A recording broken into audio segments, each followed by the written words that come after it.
جیسے کہ آج پوری دنیا میں کرسچن بھی مناتے ہیں 25 دسمبر کو کرسمس جو مناتے ہیں، یہ قرآن سے جو بات ثابت ہے وہ میں بتا رہا ہوں، یہ آج تک عیسائیوں کو بھی ان کی کتابوں میں نہیں ملی بات، ان کو اس چیز کا علم نہیں ہے، لیکن قرآن میں ہے کہ سب سے پاکیزہ خواتین میں سے ان کا شمار ہے۔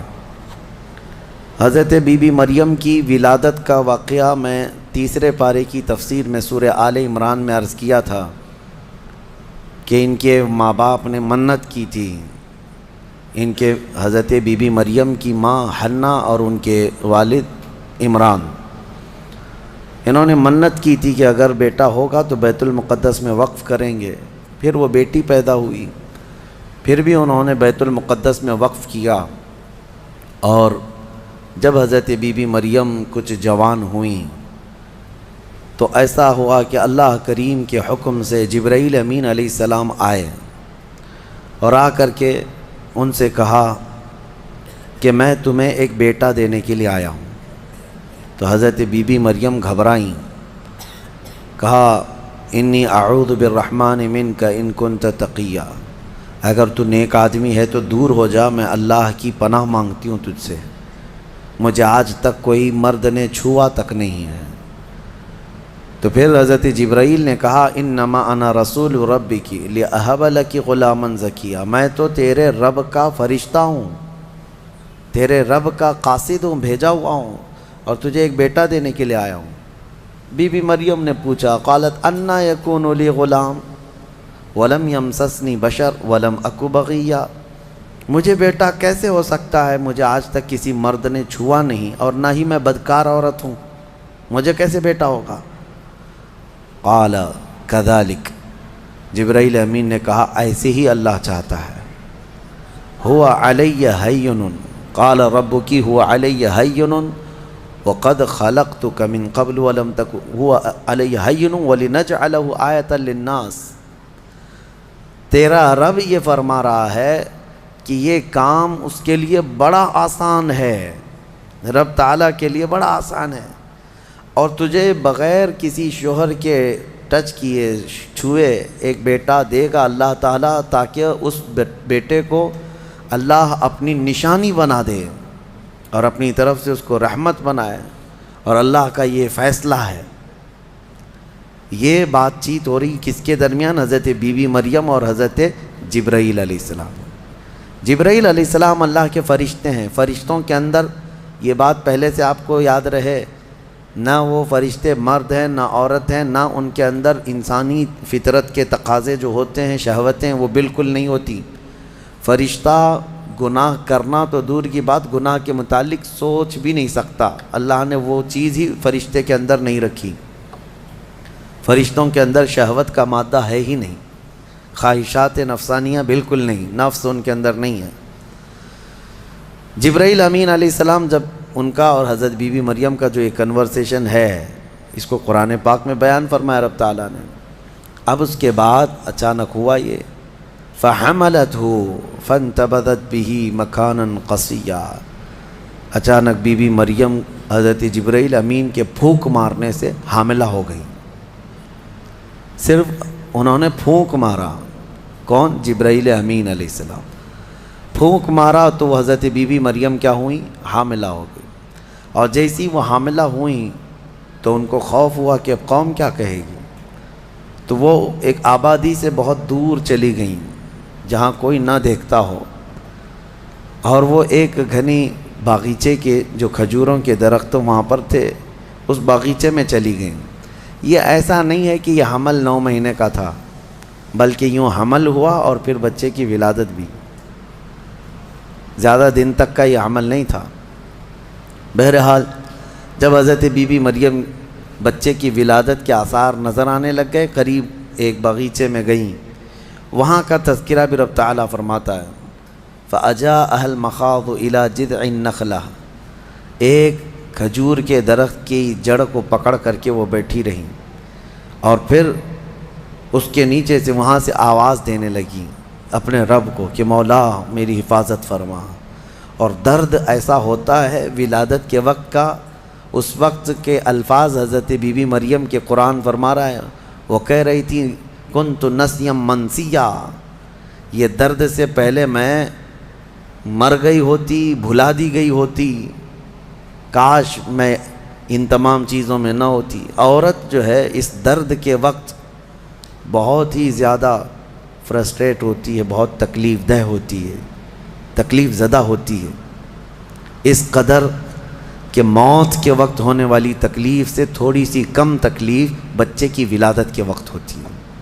ایک عورت کو یہ آسان چیز نہیں ہے، اس کی تقریباً 40 کے قریب ہڈیوں سے تو روح نکل چکی ہوتی ہے عورت کے جسم سے جب بچے کی ولادت کا وقت قریب آتا ہے، اور وہ موت کے منہ میں جا کر کے واپس آنا یہ معمولی بات نہیں۔ اسی لیے اللہ تعالیٰ نے قرآن میں اس کا ذکر فرمایا، وہ حمل، یعنی عورت جو ہے حملہ وفصالہ 30 شہر، یہ آیت ہے، اس میں اللہ تعالیٰ فرماتا ہے ووضعتہ کرہا، جب وہ بچے کو جنم دیتی ہے تو بڑی تکلیف کے ساتھ دیتی ہے۔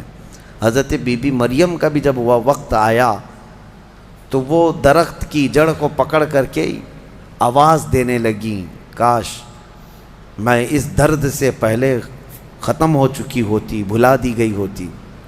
تو رب تعالیٰ کی طرف سے آواز آئی، اللہ تحزنی وقد جعل ربکی سریا، گھبرا مت اے مریم، تیرا رب تیرے لیے آسانیاں پیدا فرمائے گا، آسانیاں پیدا فرمائے گا۔ اس درخت کو ہلاؤ، پکی کھجوریں گریں گی تم پر۔ حضرت اللہ کی طرف سے حضرت بی بی مریم کو جو پیغامات آ رہے تھے یہ کیا تھے؟ یہاں پر بھی میں بتا دوں، اللہ تعالیٰ اپنے بندوں کو جو پیغامات دیتا ہے اس کے 3 طریقے۔ ایک وحی ہے جو نبیوں کو دی جاتی ہے، یعنی وہ وحی ہے، اس کو وحی کہتے ہیں، جو اللہ تعالیٰ کا پیغام نبی کو آئے۔ وحی کے بھی کئی طریقے ہیں، ڈائریکٹ اللہ تعالیٰ سے وہ کلام کر لیں یا کسی فرشتے کے ذریعے سے کر لیں، جیسے جبرائیل امین علیہ السلام جو لے کر کے آتے تھے اور نبیوں کو پہنچاتے تھے، یہ بھی کیا ہے، اس کو کیا کہتے ہیں؟ وحی، وحی ہے۔ اور اللہ کے ولیوں کو جو پیغامات اللہ کی طرف سے ملتے ہیں، اس میں فرشتہ تو نہیں آتا، لیکن اللہ تعالیٰ ان کو کچھ باتوں کی ہدایت دل میں ڈالتا ہے، یا ان کے ذہن میں، دماغ میں وہ چیزیں اچانک اترتی ہیں، اس کو کہتے ہیں الہام۔ یہ وحی نہیں ہے، یہ کیا ہے؟ الہام۔ اور عام مومنین کے دلوں میں بھی اللہ ہدایت ڈالتا ہے، آپ کو خود بھی کچھ چیزیں سمجھ میں آ جاتی ہیں، یہ صحیح ہے، یہ غلط ہے، یہ اللہ کی طرف سے دی ہوئی ہدایت ہے، اس کو القاء کہتے ہیں۔ ہے اللہ کی دی ہوئی ہدایت، لیکن اگر وہ نبی کو ہو تو وحی ہے، ولی کو ہو تو الہام ہے، عام مومنین کو ہو تو القاء ہے۔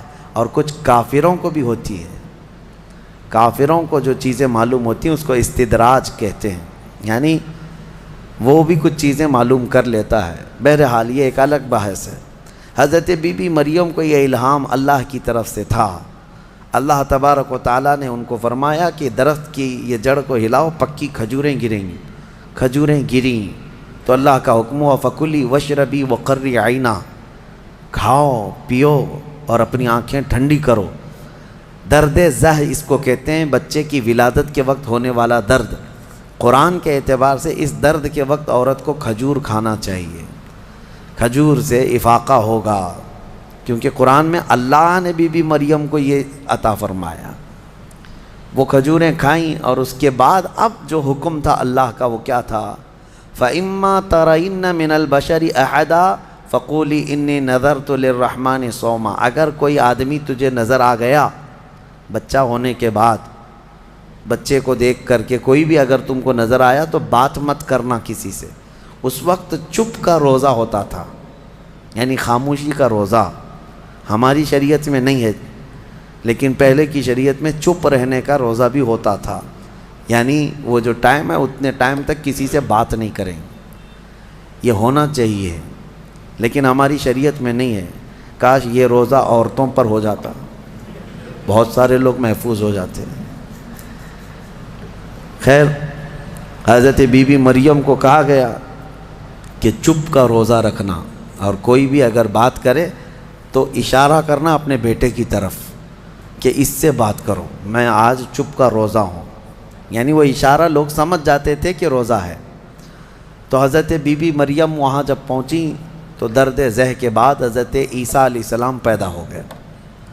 وہ ایک پتھر پر جلوہ بار ہوئے اور جیسے ہی پیدا ہوئے حضرت عیسیٰ علیہ السلام وہ پاک صاف تھے، کوئی دایا نہیں، کوئی نرس نہیں، کوئی نرسنگ ہوم نہیں۔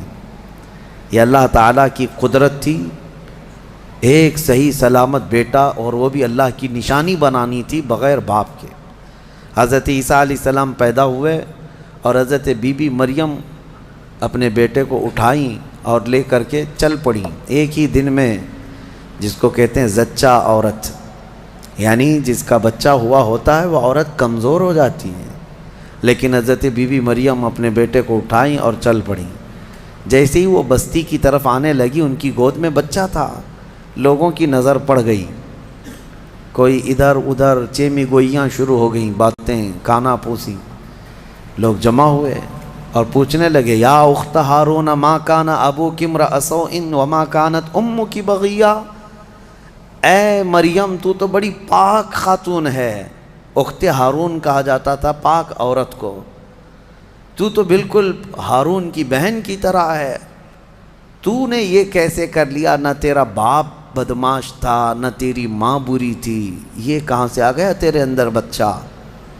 فاشارت الیہ، بی بی مریم نے اپنے بیٹے کی طرف اشارہ کیا، اس سے بات کرو، میں آج چپ کا روزہ ہوں۔ لوگوں نے کہا، قالوا کیف نکلم من کان فی المہد صبیا، ہم اس سے کیسے بات کریں جو گود میں بیٹھا ہوا ہے؟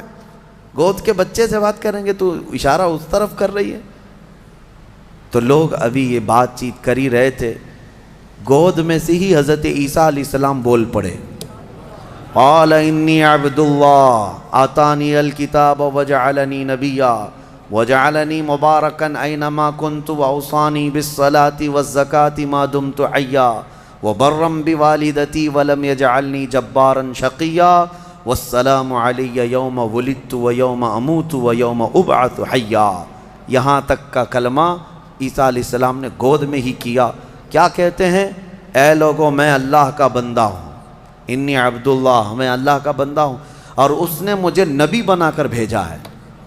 حضرت عیسیٰ علیہ السلام کو گود میں ہی نبوت ملی ہے، گود میں نبوت ملی ہے، اس نے مجھے نبی بنا کر بھیجا ہے۔ صرف نبی نہیں، وجعلنی مبارکہ، اور مجھے برکت والا بنا کر بھیجا ہے۔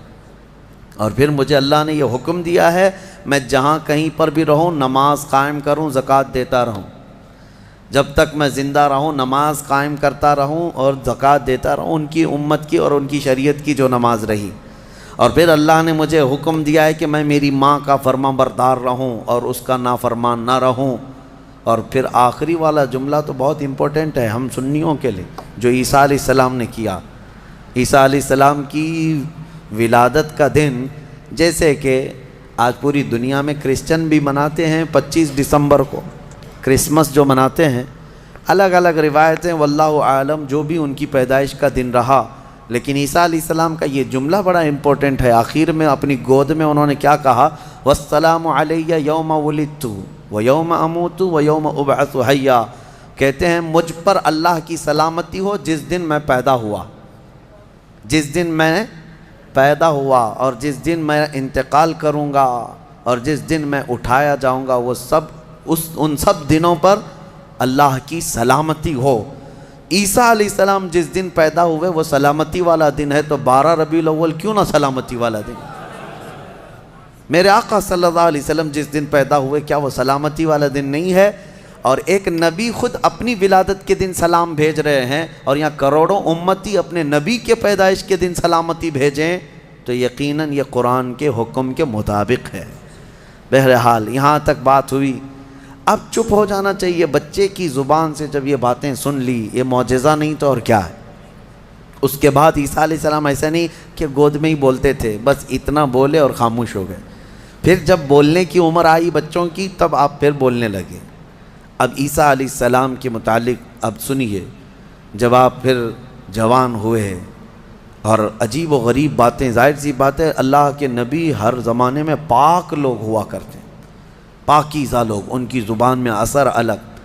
پھر اللہ تبارک و تعالیٰ نے آپ کو جب نبوت گود میں عطا کی تھی تو جوان ہوتے ہی آپ نے تبلیغ اپنے دین کی شروع فرمائی، لوگوں کو ایمان کی طرف بلائے، ایک خدا کی عبادت کی طرف، آخرت کی طرف لوگ آتے رہے اور آپ کی طرف متوجہ ہوتے رہے۔ یہ زمانہ یہودیوں کا ہے، بڑے ڈینجر لوگ ہیں ہر زمانے میں، یہ یہودی بڑے ڈینجر ہیں۔ یہ ظالم جو ہے معمولی نہیں ہے۔ کیوں ان کے اوپر اللہ نے قرآن میں لعنت فرمائی ہے؟ یوں ہی نہیں، یہ ان یہودیوں نے تقریباً 10,000 نبیوں کا قتل کیا ہے۔ ہاں، جیوز لوگوں کو آج برا لگتا ہے میری تقریروں کو کوٹ کر کے بہت سارے جگہ، اس وجہ سے تو میری تقریریں لے کر اسرائیل والے بیٹھے ہیں، مجھے ویزا نہیں دیتے، مجھے اس سے فرق نہیں پڑتا۔ ہمارے لیے جو اصلی ویزا ہے وہ مدینہ طیبہ کا ہے، جب تک وہ دروازہ کھلا ہے ہماری روح جسم میں باقی ہے۔ اور میرے آقا صلی اللہ تعالیٰ علیہ وسلم کے عنایت سے، ان کے کرم سے ہمیں اتنا یقین ہے کہ اگر جانے کی طاقت استطاعت کہیں کی بھی نہ ہو، اتنا یقین ضرور ہے میرے اعمال کا بدلہ تو جہنم ہی تھا، میں تو جاتا میرے سرکار نے جانے نہ دیا۔ جب وہ جائیں گے اپنے غلاموں کو ساتھ لے کر جنت میں جائیں گے انشاءاللہ۔ یہودیوں نے اس وقت بھی نبیوں کی دشمنی کی تھی، اب عیسیٰ علیہ السلام کے دشمن ہو گئے۔ ان کو یہ تھا کہ ان کی طبیعت کے خلاف جب بھی کوئی بات کرے تو اس کے دشمن ہو جاتے تھے۔ یہودیوں کو یہ چاہیے تھا کہ ان کی طبیعت میں جیسی ہے ویسی شریعت ہونی چاہیے، الگ سے اللہ کے احکامات کو نہیں ماننا ہے، کتاب کے جو احکامات ہے اسے نہیں ماننا ہے، نبیوں کے احترام نہیں ہے، ان کو خود کی بنائی ہوئی شریعت چاہیے۔ بڑے امیر لوگ کچھ غلطی کریں تو انہیں معاف کرنا چاہیے، غریب لوگ کریں تو انہیں خوب مارنا چاہیے، یہ یہودیوں کی طبیعت تھی، یہودی یہ چاہتے تھے۔ عیسیٰ علیہ السلام جب جوان ہوئے تو آپ کی طرف لوگ ایمان والے بڑھنے لگ گئے، ان کو حواریین کہا جاتا ہے، جیسے میرے آقا کے ساتھیوں کو کیا کہتا ہے؟ صحابہ اکرام، صحابہ، اور حضرت عیسیٰ علیہ السلام کے جو ساتھی صحابی تھے ان کو حواری کہا جاتا ہے۔ یہ عیسیٰ علیہ السلام کے حواری، وہ بڑے مخلص لوگ آپ کے ساتھ تھے۔ 12 لوگوں کا تو ذکر آیا ہے اور 4 مشہور شاگرد ہیں، انہی 4 لوگوں نے حضرت عیسیٰ علیہ السلام کی پوری انجیل کو ترتیب دیا۔ یوحنا، لوقا، متی، مرقس، یہ 4، انہی کے 4 ناموں سے آج انجیل بھی، بائبل بھی ہے۔ تو بائبل یوحنا کو آج جان کہا جاتا ہے، یوحنا کو یہ بدل کر کے جان کہتے ہیں۔ متی جو ہے ان کو میتھیو کہتے ہیں، اور مرقس کو غالباً کچھ اور نام، مرکری و کچھ نام دیتے ہیں۔ اور یہ تمام جو عربی نام تھے یا عبرانی نام تھے اس زمانے کے، یہ عیسیٰ علیہ السلام کے 4 مشہور شاگرد ہوئے۔ اب عیسیٰ علیہ السلام کے معجزے میں آپ کو بتاؤں، اللہ تعالیٰ نے 3 معجزے آپ کو دیے تھے عیسیٰ علیہ السلام کے، 3 معجزے مشہور ہیں۔ پہلا معجزہ یہ ہے کہ وہ نابینا آدمی جو مادر ذات پیدائشی اندھا ہے، اس کی آنکھوں پر ہاتھ رکھتے تو اس کو آنکھیں آ جاتی، اور جو کوڑ کی بیماری میں مبتلا ہے، سفید داغ کی بیماری یا کوڑ کی بیماری میں مبتلا ہے، عیسیٰ علیہ السلام اس کے جسم پر ہاتھ پھیرتے تو وہ کوڑ کی بیماری ختم ہو جاتی۔ سفید داغ آج بھی لا علاج بیماری ہے، کوڑ کی بیماری لا علاج ہے، جیسے کہ مشہور ہے۔ اور تیسری چیز یہ ہے کہ مٹی کے پرندے ہوں، انہیں پھونک مارتے تو وہ زندہ ہو کر اڑ جاتے تھے۔ ہاں، مٹی کے پرندے، اس وقت ٹوائز ہو سکتا ہے مٹی کے بنتے ہوں گے، کھلونے۔ عیسیٰ علیہ الصلوۃ والتسلیم صرف مٹی کے پرندوں کو نہیں، کئی مرتبہ قبروں میں سوئے ہوئے مردوں کو بھی آپ نے زندہ کر کیا ہے۔ قبر پر کھڑے ہو کر کے آپ کہتے قم باذن اللہ، اللہ کے حکم سے اٹھ جا، تو مردہ زندہ ہو جاتا۔ آپ نے اپنی زندگی میں 3 مردوں کو زندہ کیا، اور وہ جیے بھی اور پھر چند دنوں کے بعد پھر مرے بھی۔ یہ معجزہ تھا عیسیٰ علیہ السلام کا۔ اور اس کے علاوہ کچھ خاص باتیں ان کی یہ بھی ہیں، وہ فرماتے ہیں انبئکم بما تأکلون وما تدخرون فی بیوتکم، اے لوگو تم اپنے گھروں میں جو کچھ جمع کرتے اور جو کچھ کھاتے ہو، میں ان سب کی خبر دیتا ہوں، میں سب جانتا ہوں، میں تمہیں خبر دے سکتا ہوں۔ عیسیٰ علیہ السلام اپنے گھر میں بیٹھ کر امتیوں کے گھروں میں کیا ہے سب جانتے تھے، یہ قرآن سے ثابت ہے۔ پھر بھی یہ ظالم ہمارے نبی کے متعلق کہتے ہیں کہ ان کو پیٹھ پیچھے کا علم نہیں تھا۔ بنی اسرائیل کے نبی عیسیٰ علیہ السلام کے بارے میں یہ یقین ہے، قرآن کہہ رہا ہے وہ اپنے امتیوں کے گھروں میں موجود کھانا جمع کرنا اس کو وہ جانتے تھے، عیسیٰ علیہ السلام۔ اور وہ عیسیٰ جو خود میرے نبی کی امت میں آنے والے ہیں، جو اخیر زمانے میں میرے آقا کی امت میں آنے والے ہیں، وہ جب سب کے گھروں کے حالات جانتے تھے تو پھر میرے آقا صلی اللہ تعالیٰ علیہ وسلم اپنے امتیوں کے احوال سے کیسے بے خبر ہو سکتے ہیں؟ الحمدللہ بریلویوں کا یہی کہنا ہے، اور اعلیٰ حضرت فاضل بریلوی رحمۃ اللہ علیہ کا یہ احسان ہے کہ آپ نے صحیح سمت میں جو صحابہ کا عقیدہ تھا وہی عقیدہ ہمیں عطا کیا ہے۔ ہم یہاں سے پکاریں وہ وہاں سے سنیں، مصطفیٰ کی سماعت پہ لاکھوں سلام، اور کوئی غیب کیا تم سے نہاں ہو بھلا، جب نہ خدا ہی چھپا تم پہ کروڑوں درود۔ حضور پاک صلی اللہ تعالیٰ علیہ وسلم کی نظروں میں اللہ نے سب چیزوں کو عیاں کر دیا۔ اب اس کے بعد ہوا کیا؟ یہ یہودی ظالم عیسیٰ علیہ السلام کے دشمن ہو گئے، کیونکہ آپ کا دین پھیلتا جا رہا تھا، عیسائی بڑھتے جا رہے تھے۔ عیسائیوں کی جب تعداد بڑھ گئی تو یہودیوں کو خطرہ ہونے لگ گیا کہ یہ اب پوری کی پوری حکومت ان کے ہاتھ میں چلی جائے گی جو برسوں سے ہم لے کر چل رہے ہیں۔ تو انہوں نے حضرت عیسیٰ علیہ السلام کو مارنے کا پلان بنایا، جیسے پہلے نبیوں کو مارتے تھے پھر انہوں نے مارنے۔ آج آپ کو یہ لگ رہا ہوگا کہ عیسائی اور یہودی مل چکے ہیں، یہ جھوٹی ملاقاتیں ہیں ان کی، یہ صرف اور صرف اسلام کی دشمنی میں دونوں اپنی جنگوں کو ٹھنڈی رکھے ہیں، ورنہ ہر زمانے میں سب سے زیادہ خطرناک لڑائیاں عیسائیوں کی اور یہودیوں کی ہوئی۔ قرآن نے بھی کہا ہے۔ ابھی اگر میں کہوں تو لوگوں کو عجیب سا محسوس ہوگا، ہٹلر کا ظلم کیا تھا؟ یہودیوں کے خلاف تھا۔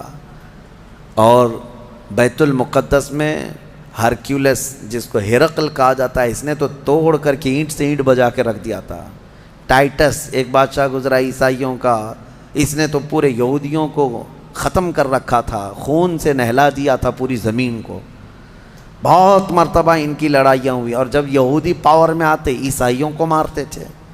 یہ جنگیں تو چلتی رہی ہیں کتنے سالوں تک۔ وجہ بھی ہے جنگوں کی کہ انہوں نے شروع کیا، یہودیوں نے عیسائیوں کو برباد کرنے کے لیے انہوں نے پہلے کیا کیا، ان میں گھس کر کے ان کے عقیدے کو چینج کیا۔ پہلے عیسائی ایمان والے تھے، عیسیٰ علیہ السلام پر ایمان رکھتے، اور عیسیٰ علیہ السلام کو اللہ کا بیٹا نہیں اللہ کا رسول مانتے تھے، اللہ کے رسول ہیں وہ۔ یہودیوں نے انہیں گمراہ کیا، پادری بنا بنا کر کے انہیں میں گھسا دیا کہ وہ پادری ایسے چرچوں میں گئے جہاں جا کر کے انہوں نے بائبل کو اپنے انداز سے شرح لکھنا شروع کیا کہ اس کا مطلب یہ ہے، اس کا مطلب یہ ہے، اور پھر بعد والی جنریشن نے اس کا عقیدہ بنا لیا۔ یہ یہودی اسی طرح سے ہماری امت میں بھی گھس گھس کر کے فرقے بنائے ہیں، ان کا کام یہ ہے ہر زمانے میں۔ اور یہ میں ہوا میں نہیں بول رہا ہوں، باضابطہ انہوں نے یہ سب کام کر کے کتابیں بھی لکھی ہیں کہ ہم نے یہ کیا ہے، اعتراف کیا ہے۔ مارکیٹ میں آج کتابیں ملتی ہیں، یہ جو کرتے ہیں، اور اس کے بعد اعترافی کتاب بھی لکھتے ہیں کہ ہم نے یہ کام کیے ہیں۔ بہرحال عیسیٰ علیہ السلام کو قتل کرنے کا منصوبہ بنایا اور ان کے گھر کے اطراف جمع ہو گئے۔ عیسیٰ علیہ السلام کو اللہ تعالیٰ نے وحی کے ذریعے بتا دیا کہ تمہارے دشمن تمہارے قتل کے درپے ہیں۔ عیسیٰ علیہ السلام اپنے حواریین سے رات میں ملاقات کرتے ہیں، ان کو دین کے ساری باتیں پیش کرتے ہیں، اور جو انجیل تھی جس کو یہ بائبل کہتے ہیں وہ سب اپنے شاگردوں میں تقسیم کر دیا، اور سب کو الگ الگ جگہ جانے کا حکم دیا کہ تم فلاں جگہ چلے جاؤ، تم فلاں جگہ چلے جاؤ، تم فلاں جگہ چلے جاؤ۔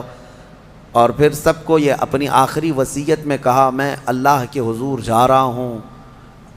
یہ ان کے آخری پیغامات تھے اپنے شاگردوں کو، اپنے صحابہ کو، اپنے حواریین کو کہا۔ ان کے حواریین سب چلے گئے، عیسیٰ علیہ السلام اکیلے تھے گھر میں۔ اب یہودیوں نے ان کے گھر کا گھیراؤ کر لیا۔ یہ قرآن سے جو بات ثابت ہے وہ میں بتا رہا ہوں، یہ آج تک عیسائیوں کو بھی ان کی کتابوں میں نہیں ملی بات، ان کو اس چیز کا علم نہیں ہے، لیکن قرآن میں ہے۔ کیونکہ عیسیٰ علیہ السلام گھر میں تھے، اس کے بعد عیسائیوں کو کہاں سے پتہ چلے گا کیا ہوا تھا؟ عیسیٰ علیہ السلام کے جو حواریین تھے وہ بھی دور چلے گئے تھے. گھر میں کیا ہوا کسی کو نہیں معلوم. ہوا یہ کہ یہودی قتل کرنے کے لیے آئے اور اپنے ایک بندے کو، اپنے ایک قاصد کو گھر میں بھیجا، جاؤ دیکھو عیسیٰ ہیں کہ نہیں. وہ اندر آیا دیکھنے کے لیے. عیسیٰ علیہ السلام تلاوت میں مشغول تھے. اسی وقت قرآن میں اللہ فرماتا ہے ہم نے عیسیٰ علیہ السلام کو اللہ نے آسمانوں پر اٹھا لیا. عیسیٰ علیہ السلام کو آسمانوں پر اٹھا لیا گیا، اور جو اندر آیا تھا اس کو عیسیٰ علیہ السلام کی شکل دے دیا اللہ نے. اور وہ بھی پوری شکل نہیں، آدھی شکل. اوپر سے وہ عیسیٰ علیہ السلام کی شباہت کا دکھتا تھا. وہ اندر ڈھونڈ ہی رہا ہے. بہت لمبا ٹائم ہو گیا. یہودیوں نے دیکھا ہمارا بندہ اندر گیا ابھی تک آیا نہیں.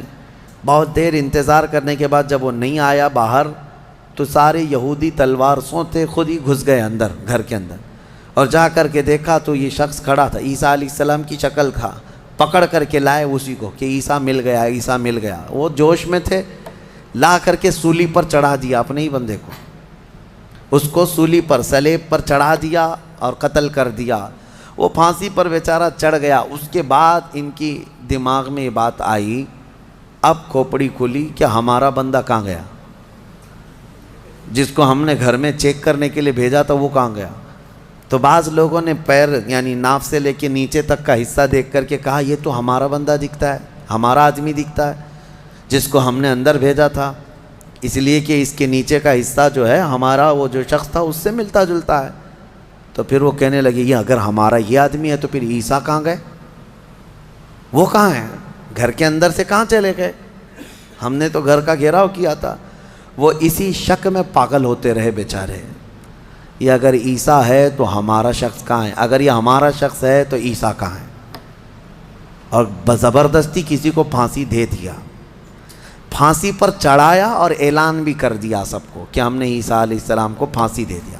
بیچارے یہ عیسائی نادان لوگ یہودیوں کی بات پر مان بھی گئے کہ ہاں ہمارے عیسیٰ جو ہے صلیب پر چڑھ گئے، صلیب پر چڑھ گئے. حالانکہ عیسیٰ علیہ السلام صلیب پر نہیں چڑھے.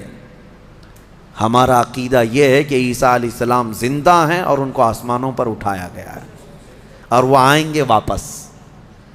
اب یہاں بات یہ ہے کہ عیسائی سارے بھی جو ہے صلیب کے قائل نہیں تھے. یہ تو بہت زمانے کے بعد یہ سب آیا، یہ جو صلیب کا جو نشان ہے، پلس کا جو نشان ہے، یہ نشان جو ہے بہت دنوں کے بعد ان کا آیا اور اس پر پھر وہ لٹکا بھی دیتے ہیں. عیسائیوں میں بھی الگ الگ فرقے ہوئے، آرتھوڈکس ہے، کیتھولک ہے، اور پھر کئی فرقے ایسے ہیں جن میں پرانے زمانے کے عقائد پر وہ لوگ قائم رہے کہ اللہ کے وہ نبی ہیں، بیٹا نہیں ہیں. بہرحال ان میں فرقے پیدا کرنے والے یہودی ہیں. اب میں یہاں پر ایک بات کہہ کر اپنی گفتگو کو سمیٹتا ہوں کہ یہ واقعہ ہو کر 550 سال گزر گئے تھے. عیسائی یہودی لڑتے تھے، مرتے تھے.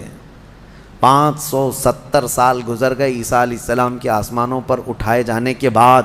تب مکہ مکرمہ میں محمد الرسول اللہ تشریف لائے، میرے آقا تشریف لائے. اور پھر جب آپ نے نبوت کا اعلان فرمایا اور قرآن اترنے لگا تو اللہ نے قرآن کی آیتوں میں 550 سال سے جو مسئلہ لٹیگیشن کا شکار تھا، کیوں سمجھ لیں جو پراپرٹی کسی کے حل میں نہیں ہوتی ہے، اس طرح کا مسئلہ تھا کہ کوئی حل نہیں کر پاتا کہ آخر ہوا کیا تھا. یہ اسلام کا احسان ہے یہ عیسائیوں پر بھی کہ قرآن نے بتایا کہ عیسیٰ علیہ السلام صلیب پر نہیں گئے بلکہ آسمانوں پر اٹھائے گئے. اور دوسری بات، عیسائیوں پر ایک بڑا احسان قرآن کا یہ بھی ہے کہ یہودی ہمیشہ بی بی مریم کو گالیاں دیتے رہے. یہودی ہمیشہ الزام لگاتے رہے کہ مریم کے ہاں بغیر باپ کے بیٹا پیدا ہو گیا، غلط عورت تھی، نعوذ باللہ معاذ اللہ. یہودی گالیاں دیتے رہے اور عیسائی صفائی دیتے رہے. لیکن یہ احسان ہے قرآن کا ان پر بھی کہ بی بی مریم کے ساتھ کیا ہوا تھا، یہ پوری تفصیل اللہ نے قرآن میں بتائی. عیسائیوں کو تو یہ چاہیے کہ قرآن کا احسان ہمیشہ ماننا چاہیے. بی بی مریم کی طہارت قرآن نے بتائی ہے. بہرحال لوگوں کو ایسا لگتا ہوگا کہ ہم ایک دوسرے کے دھرم کے خلاف ہوتے ہیں. آپ یہاں آ کر کے دیکھیں کرسچینٹی کے اندر جو کچھ بھی آج تبدیلی ہے ہم اس کے قائل نہیں ہیں، لیکن عیسیٰ علیہ السلام اور حضرت بی بی مریم کے لیے ہم اپنی گردنیں ہمیشہ اسی طرح احترام میں جھکاتے ہیں، کیونکہ میرے نبی نے فرمایا کہ وہ اللہ کے نبی تھے. اب ایک اور بڑا ان کا جو گمراہی کا عقیدہ ہوا، کیا؟ وہ ٹرائنیٹی کا عقیدہ، تثلیث جس کو کہتے ہیں، تین خدا ماننا. کہتے ہیں ہے ایک ہی لیکن تین حصے. یہی تو ہندو بھی کرتے ہیں، ہے ایک ہی ہے باقی اوتار ہیں سب. اسی طرح عیسائیوں میں شرک آ گیا. کیسے؟ وہ کہتے ہیں ایک خدا ہے، اس کو فادر کہتے ہیں، گاڈ فادر، وہ فادر ہے، اور بیٹا سن ہے، یعنی عیسیٰ علیہ السلام کو سن کہتے ہیں. اور پھر بی بی مریم میری ہے. ایک فرقہ یہ کہتا ہے کہ تین ہیں، ایک فادر ہے، ایک سن ہے، اور ایک میری ہے، یہ تین ہیں. اور ایک فرقہ ہے تین خدا مانتا ہے، اس میں ایک حضرت اللہ کو، دوسرے عیسیٰ کو، اور تیسرے جبرائیل امین کو، روح القدس کو، یہ بھی خدا. اب ان سے کئی مرتبہ بحثیں بھی ہوئی، باتیں بھی ہوئی، تب یہ یہی کہتے ہیں ہے تو ایک ہی، اسی کا یہ حصہ ہے. اور آج ہم نے قرآن میں تلاوت کی ہے سورہ مریم کے اخیر میں اللہ نے فرمایا وما ينبغي للرحمن ان يتخذ ولدا. اللہ کو یہ زیب نہیں دیتا کہ وہ کسی کو بیٹا بنائے، کسی کو بیٹا بنائے. اب میں آپ کو منطق کے اعتبار سے بھی اگر بتاؤں، بیٹا جو ہوتا ہے وہ باپ کا وارث ہوتا ہے، باپ کا وارث ہوتا ہے. اگر اللہ پوری زمینوں آسمانوں سب کا مالک ہے تو پھر بیٹے کو بھی وراثت میں وہی چیزیں ملنی چاہیے، اور بیٹا بھی برابر کا ہے. تو خدا کا تصور کہاں رہا؟ خدا کا تصور کہاں رہا؟ خدا وہ ہے جس کے ساتھ ہم کسی کو شریک نہیں مانتے. اور پھر یہ بھی ہے کہ اگر اللہ کو بیٹا بنانا ہوتا تو اپنے حبیب کو بیٹا بناتا، لیکن اللہ تعالیٰ اس سے پاک ہے، منزہ ہے. لم یلد ولم یولد. ہمارا عقیدہ یہ ہے، نہ وہ کسی سے پیدا ہوا نہ اس سے کوئی پیدا ہوگا. انہیں اس عقیدے سے باز آنا چاہیے. لیکن ایک خوشخبری ہے، ایک خوشخبری ہے کہ دنیا میں جتنے عیسائی ہیں، کرسچین ہیں، یہ چاہے مانے نہ مانے، عیسیٰ علیہ السلام جب دنیا میں آئیں گے تو روایات میں یہ ملتا ہے کہ وہ سب کے سب پھر ایمان لائیں گے انشاءاللہ. اور پھر ہر پرچم جو گھر سے لہرائے گا، جواب میں ہر جگہ گھر سے یہی آواز آئے گی لبیک یا وآخر دعوانا ان الحمدللہ رب